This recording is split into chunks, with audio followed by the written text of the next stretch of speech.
The espresso machine hissed behind me, while 3 inspectors in navy windbreakers moved through my dining room like weather. I counted them without meaning to. A habit from managing shifts, from counting heads at close. 3. Clipboards.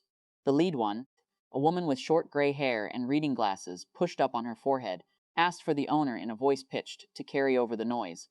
I set down the pitcher I was steaming milk in and turned off the wand. The room, which had been a normal Tuesday rush 30 seconds earlier, went quiet in that specific way. Rooms go quiet when they sense something is about to happen to someone else. My dad was at the back table. He had a black coffee he'd ordered 40 minutes ago and hadn't finished, and he was watching the inspector's clipboard the way some men watch football. "I'm the owner," I said. She introduced herself, said there'd been a complaint. "Serious violations," she said. The phrase people use when they want the room to feel it before they explain it. She started listing categories: temperature logs, pest control documentation, employee certifications. I didn't say that's not possible or you're wrong. I'd learned a long time ago, mostly from watching my dad run his restaurant into a slow, dignified collapse over 15 years. That panic reads as guilt to people holding clipboards, and confidence reads as guilt to people who've already decided you're guilty. So I went procedural instead. "Can I see the complaint?" She hesitated, not because she wasn't supposed to show me, but because something about the request slowed her down. She flipped to the first page. "Who filed it?" I said. "And what time?" She scanned the header. There's a particular stillness that comes over someone reading something they wrote off as routine and are now seeing for the first time as a person, not a form. Her eyes moved down the page, then, almost involuntarily, across the room, to the back table. I didn't follow her look right away. I kept my eyes on her. "The complaint," she said slowly, "was filed at 10:52 this morning. Anonymous tip line." She paused again, longer this time, and I watched her decide something. Except it wasn't fully anonymous. The system logs a callback number if the caller doesn't request full anonymity, and this one didn't. She read the number out loud, half to herself, then looked up, not at me. "This complaint has his name on it." I didn't turn around. I already knew whose table was behind me, and some part of me. The part that had been doing inventory on my father's behavior for 11 years, ever since the day he stood behind his own counter and told a supplier that his daughter's little cafe downtown was a phase. Had already run the math before she finished the sentence. Here's what I want to be honest about. I didn't feel triumph. I felt something closer to confirmation. The way you feel when a test result matches what you already suspected, but had been too disciplined to say out loud. My father's restaurant had been the anchor of our family for 2 decades. I grew up doing homework in a booth by the kitchen pass, learning the rhythm of a dinner rush before I learned long division. When I opened my own place 4 years ago, smaller, different concept, 3 blocks from his, he told people it was cute. He told me, more than once, that coffee shops were a young person's hobby, not a business.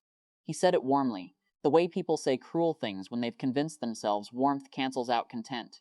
What he didn't say, but what I noticed anyway, was the shift in his mood every time someone mentioned my shop had a line out the door on a Saturday morning, while his dining room sat half full. The inspector cleared her throat.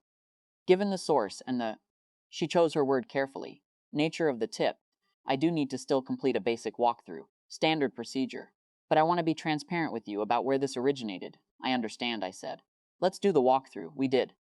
Temperature logs, current. Certifications, current, laminated, exactly where they were supposed to be. The kitchen passed clean enough that one of the other inspectors, a younger man who hadn't said anything the whole time, made a small upsing sound when he checked under the prep station and found it spotless. 20 minutes later, they were done. The lead inspector closed her folder and told me, in the flat professional tone people use when they're aware a room has been watching, that the shop was in full compliance and the complaint would be noted as unsubstantiated, with the source flagged in the file. She didn't say anything about my father directly. She didn't have to. Everyone in that dining room had heard the sentence, "This complaint has his name on it," and everyone had watched him sit at that table through the entire walkthrough without once getting up. I walked the inspectors to the door, thanked them, went back behind the counter and started steaming milk again, because there were still 6 drinks in the queue, and a barista who'd frozen mid-shift looking at me like she needed permission to keep working. My dad didn't leave right away. He sat there another few minutes, coffee gone cold, not smirking anymore. Just still. When he finally stood, he didn't say anything to me, not an apology, not a justification, nothing. He put a 5 on the table for a coffee that cost 3, which felt less like generosity and more like a man not knowing what else to do with his hands, and he left. I didn't call him that night. I thought about it. Drafted, in my head, 3 or 4 versions of a conversation where I asked him why, where I made him say it out loud. I didn't send any of them. Some things don't need to be said twice. The report already said it once, in a font more permanent than anything either of us would manage over the phone. I also didn't block his number, which surprised me a little. I told myself it was because we still had a mother between us, a family group chat, logistics that would eventually require contact. But if I'm being fully honest, some part of me, small, stubborn, was still waiting to see if he'd bring it up first. He hasn't, not yet. It's been 3 weeks. The shop is fine. Boozier, actually. Somehow the story got around the neighborhood, filtered and softened into something less specific than the truth, and people have been kind about it in that oblique way. People are kind when they don't fully know what happened, but know it wasn't nothing. I keep the shift schedule taped by the register, same as always. Some mornings I catch myself glancing at the back table before the doors open, half expecting to see him there with a coffee he doesn't finish. He hasn't come back. I haven't decided yet whether I want him to.